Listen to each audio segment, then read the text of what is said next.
आज हमारा टॉपिक है एलिमेंट्स ऑफ ए सेंटेंस। पिछले जो कुछ वीडियोस थे उसमें हमने सेंटेंस क्या होता है, कितने प्रकार के सेंटेंस होते हैं, उन सब के बारे में जाना था। आज हम जानेंगे कि जो वाक्य होता है, जो सेंटेंस होता है, उसके कितने तत्व, कितने भाग होते हैं।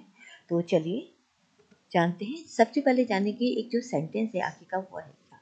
सेंटेंस के 5 एलिमेंट्स होते हैं जिसको कि हम SVOCA के नाम से जानते हैं। तो S का मतलब होता है सब्जेक्ट यानी विषय, V का मतलब होता है वर्ब क्रिया, O का मतलब होता है ऑब्जेक्ट यानी कर्म, और C का मतलब होता है कॉम्प्लीमेंट जो वाक्य को पूरा करता है, और A का मतलब एडवर्बियल फ्रेज यानी जहाँ पर हम छोटी छोटी जो फ्रेजेस का इस्तेमाल करते हैं। तो सबसे पहले देखते हैं कि सब्जेक्ट क्या है। अ वर्ड और a group of words that tells what is being taught about in the sentence is called subject। यानी एक शब्द या फिर शब्दों के ग्रुप समूह की बात कर सकते हैं जो हमें बताता है कि सेंटेंस में किस चीज़ के बारे में बात की जा रही है, यानी किसके बारे में बात की जा रही है, वो है सब्जेक्ट। यानी सब्जेक्ट ही काम करने वाली, जिसे बोलते हैं डूअर भी हम कह सकते हैं, करने वाला। इस सब्जेक्ट में हैव इनिशियल और मिडल और एंड पोजीशन। इस सब्जेक्ट को 3 तरीके से देख सकते हैं। एक इनिशियल आंतरिक रूप में देख सकते हैं, मिडिल बीच में देख सकते हैं, और एंड पोजीशन में भी सब्जेक्ट कभी कभी आता है। तो देखिए क्या initial position. Books and magazines grow our knowledge. तो किताबें और मैगजीन हमारे ज्ञान को बढ़ाती है। तो यह बुक्स एंड मैगजीन जो ये सब्जेक्ट है, और ये स्टार्टिंग की पोजीशन पे आ रही है, बिल्कुल शुरू में भी, बाकी की शुरू में भी सब्जेक्ट हमें मिलता है। Vedas enlighten the world. Vedas जो वेद होते हैं हमारे संसार को क्या करते हैं, प्रकाशित करते हैं, यानी रोशनी फैलाते हैं। तो वेदास भी यहाँ पर क्या है, सब्जेक्ट है। मिडिल पोजीशन यानी मध्य पोजीशन, मध्य स्थिति क्या होती है। After degeneration, degeneration leads to advancement. तो डिजेनरेशन के बाद रिजेनरेशन होता है, यानी बर्बाद होता है, फिर से दोबारा से चीज़ों की उत्पत्ति होती है, यानी कोई चीज़ डिजेनरेशन होगी फिर रीजेनरेशन होता है दोबारा से। इस तरीके से एडवांसमेंट आगे बढ़ता चला जाता, तरक्की आगे होती चली जाती है। तो ये जो रीजेनरेशन है ये मिडिल पोजीशन है, ओके, सब्जेक्ट की। एंड पोजीशन अंत में भी आता है, जैसे कह सकते हैं हियर कम्स मोंटी, यहाँ मोंटी आता है। तो यहाँ पर मोंटी जो, क्योंकि मोंटी के बारे में बात हो रही है, तो मोंटी यहाँ पर क्या है, सब्जेक्ट है जो एंड पोजीशन अंत में आया है। देयर गोज शशि, वहाँ शशि जाती है। तो शशि भी यहाँ पर अंत में आता है, क्योंकि अक्सर हम ये कह सकते हैं हियर देयर, इस टाइप से अगर सेंटेंस स्टार्ट होता है तो सब्जेक्ट हमें पीछे देखने को मिलता है। अंडरस्टूड, कुछ सब्जेक्ट ऐसे होते हैं जहाँ पर अंडरस्टूड होता है, जहाँ पर सब्जेक्ट दिखाई नहीं देता। जैसे क्या आ जाता है, हेल्प मी, मेरी सहायता कीजिए प्लीज। तो अब यहाँ पर यू है तो हम हेल्प मी यानी मेरी सहायता कर दो, हम किसी व्यक्ति को बोल रहे जो कि हमारे सामने है, तो इसमें यू जो है साइलेंट रहता है। इसका मतलब क्या है, you help me please come here. तो यू यहाँ पे अंडरस्टूड है, यू कम हियर प्लीज, यहाँ पर आओ। तो यू हम बोलते नहीं है लेकिन अंडरस्टूड होता है। तो कुछ ऐसे सब्जेक्ट भी होते हैं जहाँ पर हिडन रहता है, छुपा हुआ होता है। तो अब दूसरा होता है वर्ब क्रिया। ए वर्ड और phrase that indicates an action और स्टेट। जब कोई भी एक शब्द या फ्रेज किसी भी एक्शन या स्थिति की ओर संकेत करती है, इंडिकेट्स करती है, तो वो क्या कहलाती है, वर्ब कहलाती है। इट मे हैव इनिशियल और मिडिल और एंड पोजीशन। इसकी भी स्थिति बाहरी, मध्य और आंतरिक होती है, मतलब अंतिम होती है। फॉर एग्जाम्पल इनिशियल पोजीशन होता है, स्टार्टिंग पॉइंट होता है। गॉन अदर डेज, दिन चले गए। तो अब किसकी बात कर रहे हैं, दिन, तो कहाँ चले गए, चले गए। तो गॉन यहाँ पर वर्ब है। मिडिल पोजीशन और आफ्टर द सब्जेक्ट, कभी कभी हम सब्जेक्ट की बात या मध्य में भी वर्ब आता है। Hindus worship daily, Hindu daily puja करते हैं, तो वर्शिप यहाँ पर वर्ब है जो कि एंड में बीच में आया है, एंड पोजीशन।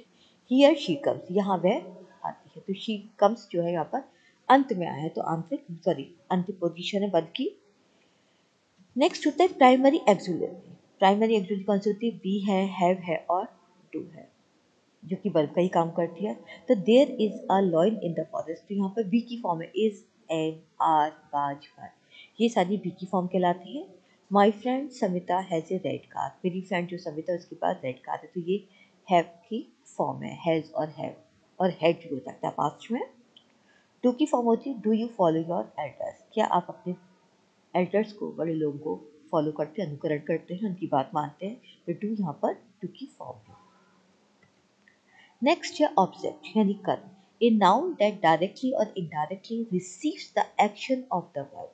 जब कोई नाउन, चाहे वो डायरेक्ट बात करे या इनडायरेक्टली बात करे, प्रत्यक्ष या अप्रत्यक्ष रूप से, जब वो किसी वर्ब के एक्शंस को प्राप्त करता है तो वो क्या कहलाता है? ऑब्जेक्ट कहलाता है। तो direct object receive shows the action of the verb. तो जो डायरेक्ट ऑब्जेक्ट होता है वो वर्ब के एक्शन जो कार्य होता है उसको प्राप्त करता है, उसको दिखाता है।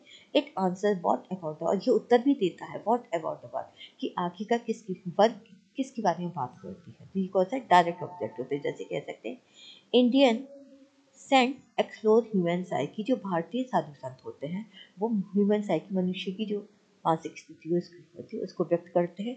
तो ह्यूमन साइकी, तो एक्सप्लोर किसको कर रहे हैं? Human psyche. तो एक्सप्लोर के तुरंत बाद ह्यूमन साइकी आया, तो ये क्या है? डायरेक्ट ऑब्जेक्ट है। इनडायरेक्ट ऑब्जेक्ट जो लिंक करता है हु से, हु होता है यानी व्यक्ति, जो व्यक्ति की ओर संकेत करता है।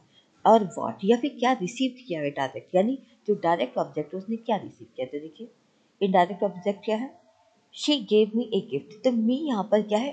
हु से बिलोंग कर, शी गेव मी यानी किसने गिफ्ट को, तो उसने मुझे गिफ्ट दिया। तो मी यहाँ पर क्योंकि हु को इंडिकेट करता है यानी होता है इनडायरेक्ट ऑब्जेक्ट है ये।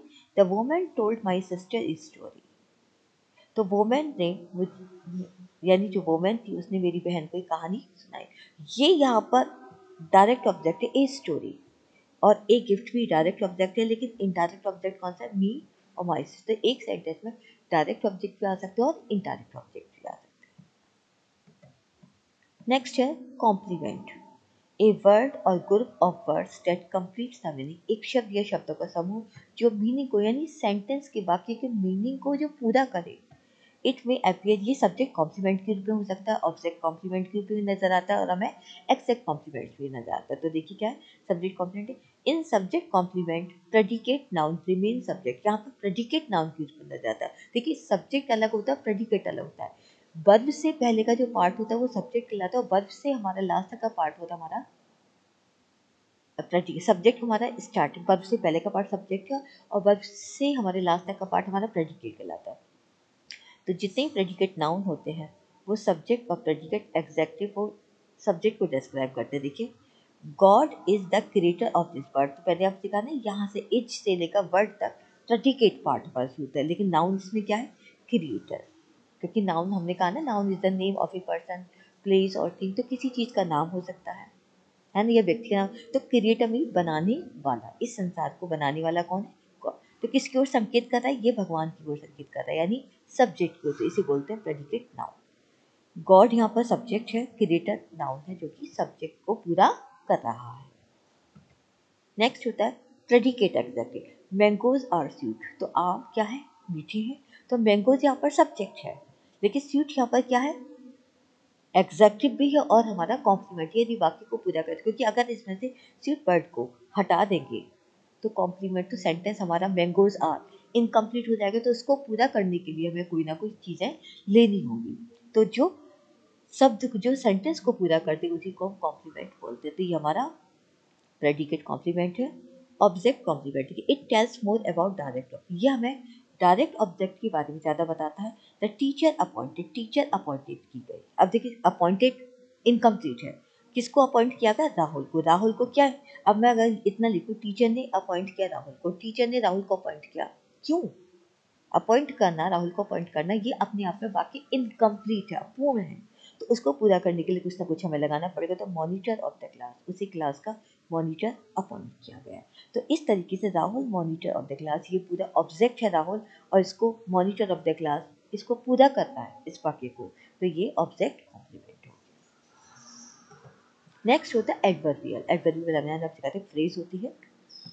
It indicates to adverb of manner, place, time, frequency, degree. देखिए एक वाक्य में मैनर होता है, वाक्य को बनाने का तरीका होता है। एक प्लेस, उसमें जगह, प्लेस के लिए भी स्थान दिया जाता है, टाइम समय भी दिया जाता है, और फ्रीक्वेंसी भी बताई जाती है, और डिग्री भी क्या होती है? आवृत्ति कहते हैं। आई वेंट टू होम, मैं घर गया। तो टू होम यहाँ पर क्या है?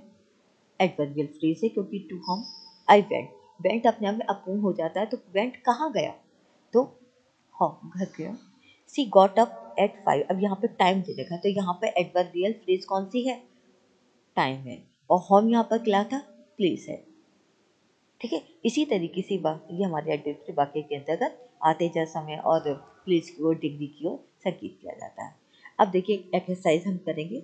तो find out the constraint part and label each part S O B C A, हमें फाइंड आउट करना। तो एक एग्जांपल है, शी रोट मी लेटर, उसने एक लेटर लिखा। तो शी यहाँ पर क्या है, सब्जेक्ट है। रोट यहाँ पर क्या है, वर्ब है। मी यहाँ पर क्या है, इनडायरेक्ट ऑब्जेक्ट। आई ओ का मतलब इनडायरेक्ट ऑब्जेक्ट है। ये लेटर क्या है, यहाँ पर डायरेक्ट ऑब्जेक्ट है। इसी तरीके से फाइंड आउट करना है।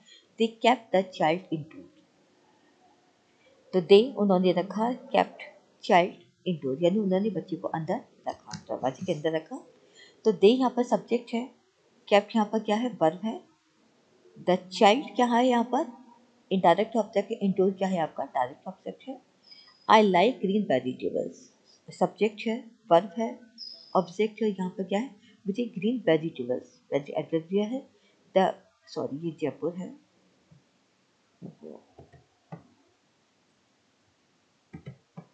द ये जयपुर है, इज़ ए ब्यूटीफुल सिटी। तो जयपुर का सब्जेक्ट है, इज़ यहाँ पर वर्ब हो गया यानी हेल्पिंग वर्ब हुई, ब्यूटीफुल एड्रेस हो गया, कॉम्प्लीमेंट हो गया। द बम एक्सप्लॉइटेड, तो ये सब्जेक्ट है और ये यहाँ पर वर्ब है। एक्सप्लॉइटेड यानी बम विस्फोट हुआ। He met me in the dark, वह मुझसे पार्क में मिला। तो ही सब्जेक्ट है, मैट वर्ब है, मी इनडायरेक्ट ऑब्जेक्ट है, इन दैट पार्क आपका सब्जेक्ट है। Doctor Shalini teaches English, doctor Shalini subject है, टीचर्स वर्ब है और इंग्लिश ऑब्जेक्ट है।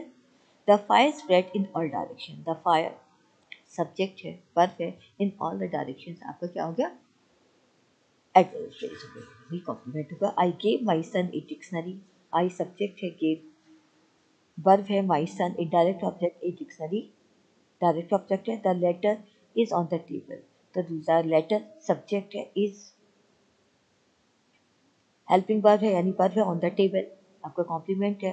The sun keeps us warm, the sun subject है, कीप्स वर्ब है, अस इनडायरेक्ट ऑब्जेक्ट, वार्म आपका एडवर्ब है। तो इस यानी इनडायरेक्ट डायरेक्ट ऑब्जेक्ट है। तो इस तरीके से एक्सरसाइज है। उम्मीद करती हूँ शायद आपको ये वीडियो पसंद आया होगा। यहाँ पर हमने आंसर्स भी दे रखे हैं, आप आंसर को चेक कर सकते हैं, ठीक है, आपकी जानकारी के लिए।